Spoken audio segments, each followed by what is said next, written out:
Those are some of the headlines. This is Democracy Now!, democracynow.org, The War and Peace Report. I'm Amy Goodman. Democrats and Republican lawmakers are in a deadlock over whether to extend the politically decisive Bush-era tax cuts. The Republican-controlled House of Representatives is planning to vote this week to extend all the cuts, but Obama says those Americans making above $250,000 a year should return to the tax levels they paid before Bush took office. Pointing to the Senate's passage of the White House-backed proposal, Obama called on House Republicans to support the bill in his weekly address on Saturday. This week, the Senate passed a plan that I proposed a few weeks ago to protect middle-class Americans and virtually every small business owner from getting hit with a big tax hike next year, a tax hike of $2,200 for the typical family. Now it comes down to this. If 218 members of the House vote the right way, 98% of American families and 97% of small business owners will have the certainty of knowing that their income taxes will not go up next year. That certainty means something to a middle-class family who's already stretched the budget as far as it can go. In an interview on Fox News, Republican House Speaker John Boehner countered that Obama's tax plan would destroy hundreds of thousands of jobs. The president's plan would cost about 700,000 new jobs that wouldn't be created or could be lost by taxing small businesses. The House will not do that. The House will extend all of the existing tax rates. We've got 8% unemployment. We've got 41 months of it. This is not the time to be raising taxes on American small businesses. As Republicans and Democrats continue disputing who should bear the brunt of the tax burden, our next guests argue America's middle class has been decimated over the years due to policies governing not only taxes but also bank regulations, trade deficits, and pension funds. Their new book chronicles how the American middle class has been systematically impoverished and its prospects thwarted in favor of a new ruling elite. We're joined now for the hour by Don Barlett and James Steele, the award-winning investigative reporters. They've worked together for over 40 years, first at the Philadelphia Inquirer, then at Time Magazine, most recently at Vanity Fair. They've also written 7 books. Their first book, America, What Went Wrong, was a New York Times bestseller. They share 2 Pulitzer Prizes, 2 National Magazine Awards. Their new book is called The Betrayal of the American Dream. Jim Steele, Don Bartlett, we welcome you both to Democracy Now! Start off by laying out your thesis, Don. Start off by talking about the betrayal of the American dream. It really goes back to when we did America, What Went Wrong, which was in '91. And at that time, people were upset around the country. They knew something was happening, but they didn't know what. And what made that book so successful was that we pulled everything together in terms of pensions and pay and union membership and just everything economics.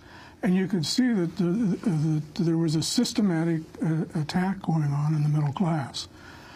At that time, it was still kind of, it could have gone either way if there had been a political response, which there should have been, but there wasn't.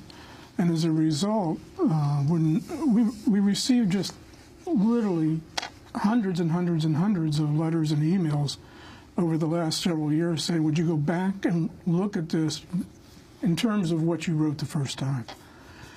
And if we made one mistake the first time, it was we grossly underestimated how fast this country was going to go down the tubes. And we really did. Back then, there were still defined benefit pensions, and people still had a hope of getting them. They're gone. There was one wage structure. Now there are two-tiered wage systems all over the country. The one wage is gone. Income has been flat for the most part since then. You go down the list, and everything has gotten incredibly worse than it was then. And one of the arguments that was raised by critics back then was because that series ran right at the tail end of one of the recessions. And people said, well, what's happening now is really related to the recession, and once we're out of the recession, everything will be fine. And we made the point this was not true, that what was happening was totally unrelated to the recession. It was a result of structural defects in the American economy, and it was going to continue unless they were dealt with. Well, they weren't dealt with, and now everything is, you couldn't even go back now to the 2000 level and give people what they had then. It would be impossible, given the attitudes in Congress, the hardening lines in Washington. I wanted to talk about specifics and also go general. Jim Steele, the story of corporations tell a very major story about the United States. Corporations like Apple and Boeing. Apple doesn't manufacture one product in the United States? That's correct. That's correct. I think some of the parts are major, but basically the essential products aren't. And we made the point in the book, we actually wrote about this before a lot of the news surfaced this year, that what was significant about what Apple has done is not just their working conditions in China, which were horrendous by the subcontractors over there, but what they did, they completely closed down manufacturing in this country after really less than a generation. The historic pattern in this country was a product would be invented here, a company would go into business, they would start making it. Up and down the line, you had a broad-based workforce for that product, from folks on the factory floor to the designers to the salesmen, so on, to the stockholders who might be part of that company. But ultimately, you had this broad-based situation. Apple originally had some manufacturing in this country, but very quickly, in less than a generation, just closed that down and shipped most things to China and other countries. And it's just part of that pattern of where jobs that once middle-class people had in this country are now gone. You see a similar kind of thing now going on with Boeing. Boeing has outsourced all kinds of parts of the new Dreamliner, its great new aircraft, which of course has recently run into some problems with parts of their engines falling off, apparently. But Boeing is part of getting into the Chinese market, which everybody agrees will be a huge market, has manufactured all sorts of things over there. Basically what Boeing is doing, which a lot of companies are doing, they are basically showing the Chinese how to make airplanes. And what have the Chinese done?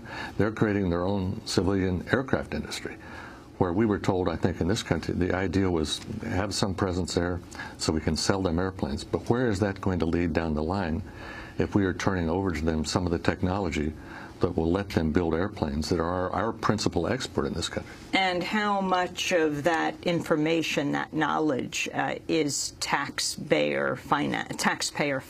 Boeing has, of course, been a major defense contractor over time, and many of those contracts have led to all sorts of technology that have worked their way into both civilian and military planes. Taxpayers have supported that. So now you have a situation where some of the technology that taxpayers have paid for through Boeing, and of course other contractors as well, not just them, is now going to be handed over to the Chinese to build airplanes to compete against us. And civil aircraft is the only significant export this country has. And the number of jobs Boeing has moved to China? The number of jobs is, I think, 20 to 30,000 by Boeing's own statement. I should correct one thing.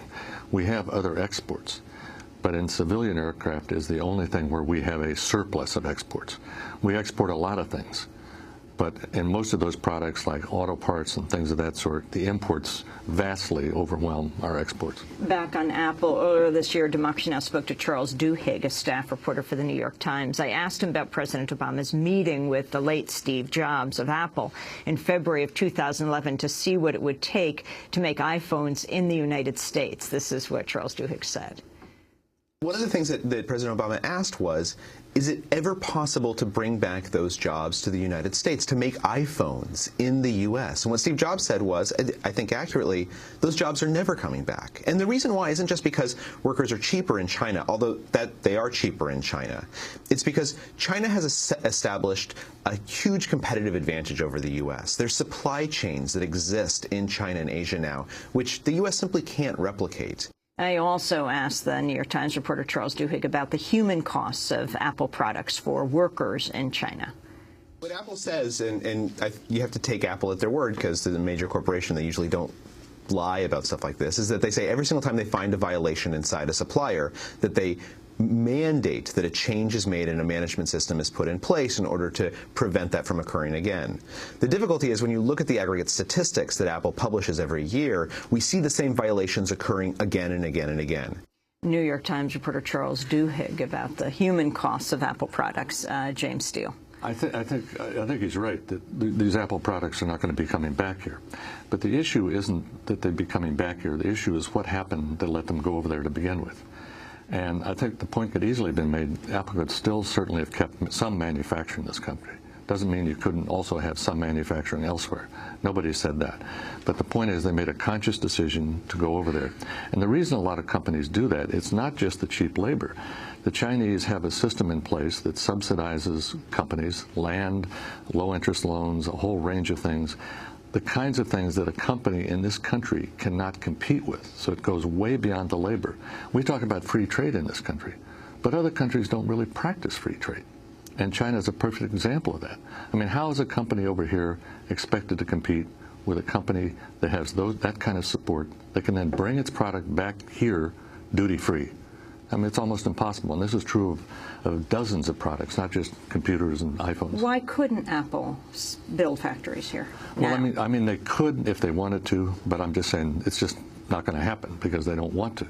And the problem But was consumers can also make a statement. Absolutely. And make demands. And make demands, exactly. And maybe enough heat will be exerted on them. And we got so much mail after our piece on Apple last year. People who thought Apple products were more expensive because they were built in this country. That was one of the most common themes we heard from people. And people were astonished to find out, no, they're not. And yet they still cost you more than things that might be made here. Don Barlett. Well, the only thing to add to that is if you need to put controls on corporations. Somewhere along the line, we've reached this point where there can be no tariffs, nothing on corporations. They are free to do whatever they want. And look no further than fracking everywhere, but especially in Pennsylvania, where we're both from. I mean, you grew up in Pennsylvania, you remember what it was like. Well, I do, I'm a lot older than Jim. You would out of the house in the morning, it was covered with orange dust from the blast furnaces. That was a way of life. Was that healthy? No. Should it have been allowed? No. But now that kind of behavior is tolerated. Not only tolerated, encouraged, because nothing is done to prevent it. I mean, you have all of this talk on the far right about the regulations that are stifling creativity and all this. That's utter and complete nonsense when it's put in historical terms.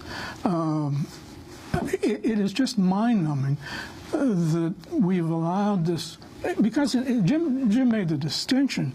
We're talking about civilian aircraft now. The Chinese have just been given the keys to the U.S. attack helicopter.